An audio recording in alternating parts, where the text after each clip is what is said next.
Hello, Tom Shaw here, author extraordinaire and all-round swell guy.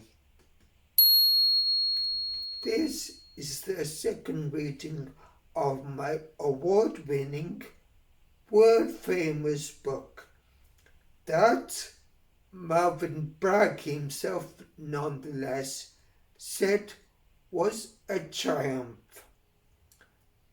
This is the first time we encounter a section called An Idiot Doing Idiotic Things.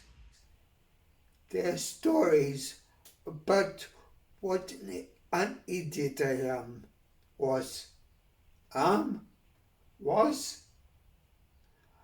probably still am.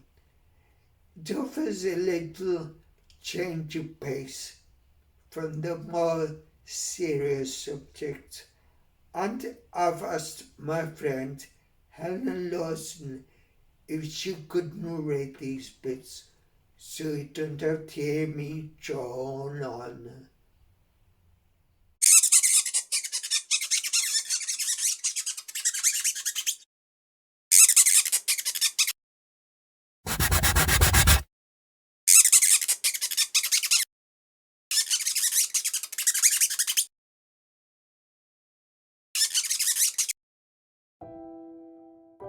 When I woke up in the morning, I would sit on the side of the bed and wait for the pain in my head to start.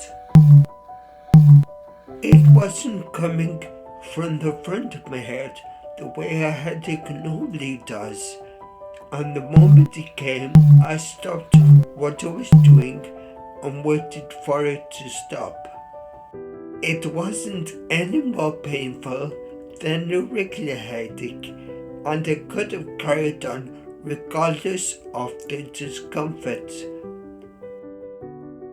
But the fact that it didn't feel like a regular headache meant I would stop and wait for it to subside, which it always did.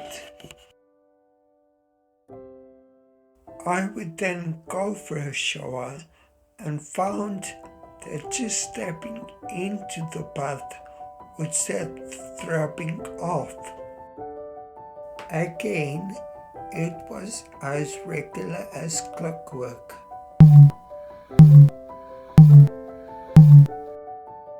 Throughout the day, various things would trigger the pain in my head. I was getting good at predicting what would set it off and avoided doing it. No need to solve a problem when you can avoid it. A belief that served me well in my 40 plus years on the planet. In case you can't sense my tone, that was said with a big dollop of sarcasm.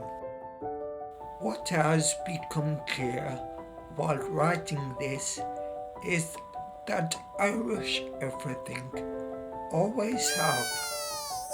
When I was younger, I wanted everything now, something that didn't have a consequence at first, as the following story illustrates.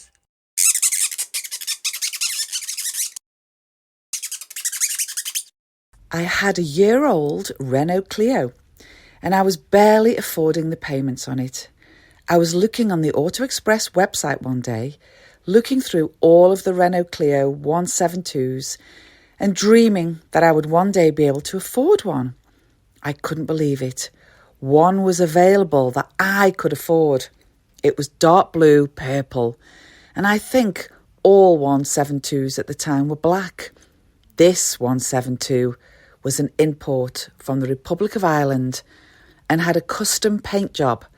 I was in love. And the sound of Mike Myers in Wayne's World saying, "It will be mine, oh yes, it will be mine," echoed through my ears. My current Renault Clio, could just be handed back to the dealership with a small cancellation fee. I sorted out a loan with the bank and then arranged to withdraw the sum from my account. It was for a larger sum than the usual couple of £100 ATM limit, so I had to go to the bank with ID and proof of address. I left the bank with the urgency of someone in dire need of the toilet.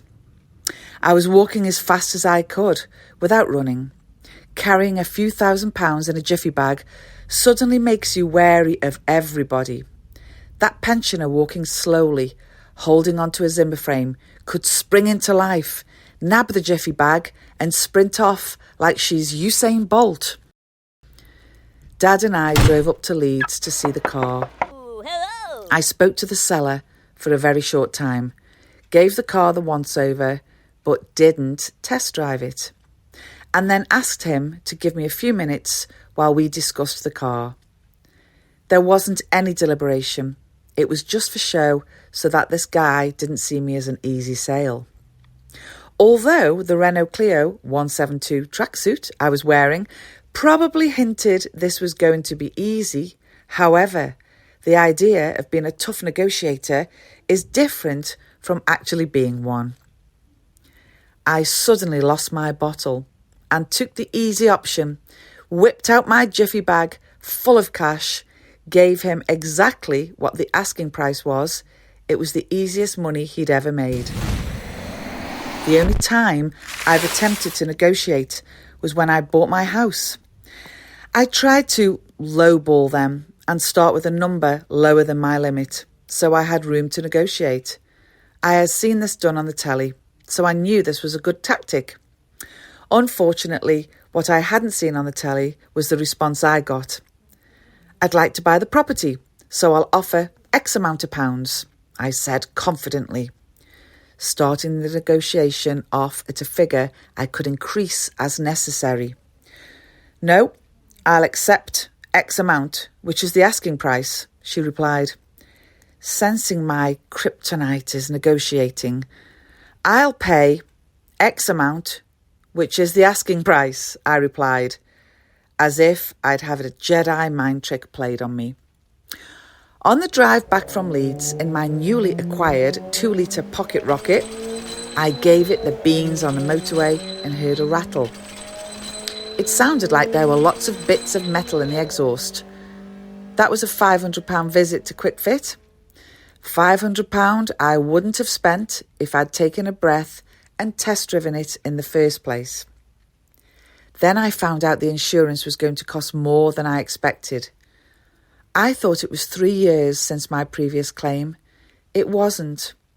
This dream car that I could just afford, that needed a new exhaust on the way home, was now going to cost me an extra £175. I didn't have £175, so I was now going to be paying off a loan for a car I couldn't drive. My brother Adam had recently come into some money and gave me the £175, meaning I was now paying £1,600 to insure my hot hatch. If it wasn't for these pesky teenagers having accidents as soon as they've passed and increasing the insurance premiums... Oh, that reminds me. I'll tell you later why I claimed when I was a pesky teenager.